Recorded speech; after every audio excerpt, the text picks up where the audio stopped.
charming man she'd ever been in a relationship with. He was also an incredible lover, easily the most thoughtful and attentive one she'd ever had. Her pleasure always came first, and unlike other men who'd been in her life and bed, he never left her unfulfilled while he satisfied himself. She knew that she was beginning to fall in love with him, but also knew that he wasn't in love with her yet. He seemed totally committed to their relationship.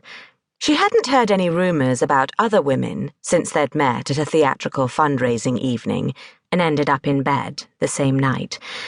And as far as she knew, he spent most of his free time with her. All the same, he definitely wasn't in love with her. David glanced at his watch.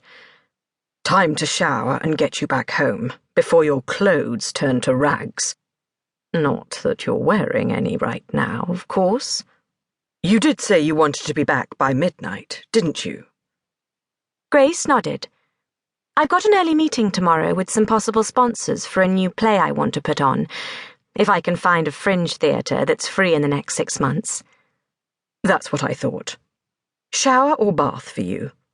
I'd suggest we share the shower, but we haven't enough time, he said, and flicked lightly at her left nipple until it started to harden again. Stop it! We don't have time. And anyway, I'm exhausted. Sitting on the edge of the bed, David glanced back at her.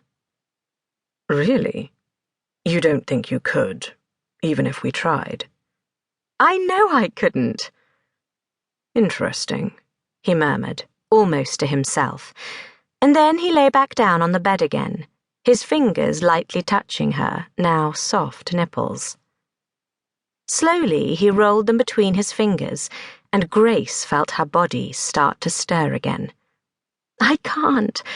Truly, I can't, she repeated, pushing his hands away. And we don't have time. Relax.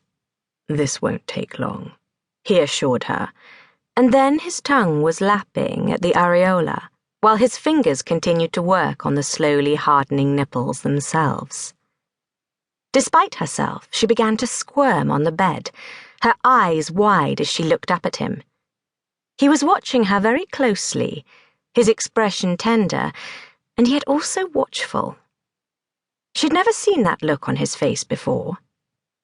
Under his expert touch, her nipples were now rigid, her breasts swollen, and despite her previous exhaustion, she could feel another orgasm building, slowly, deep within her. She moaned softly, her legs moving restlessly as she waited for the pleasure to come. Then, without any warning, David closed his teeth around the tip of her left nipple and bit hard on it. With a scream of shock, she started to push him off her, but then, to her total disbelief, she realized that her whole body felt hard and tight, tensed for the blissful moment of release. She couldn't believe it. She waited for David to do something, anything, to trigger that final moment of ecstasy. But instead, he stopped touching her, and when she opened her eyes, he was watching her with such tenderness that for one brief moment, she could almost have believed that he loved her. What happened just then? She asked in bewilderment. He looked faintly amused. I proved you wrong. That's what happened. You weren't as exhausted as you thought, were you? No, but why didn't you finish what you'd started? I wanted... What did you want, Grace? He asked with interest. I wanted to come. You must have known that. He nodded. I did know, but I also knew you wanted to get back home because of your work, he said with apparent regret. You hurt me, she added. David shook his head. Not really. I shocked you, but you enjoyed it, didn't you? Grace wished she could deny it, because it didn't seem right. But it was the truth. Yes, she admitted quietly. And I didn't want you to stop. I thought we might go away next weekend.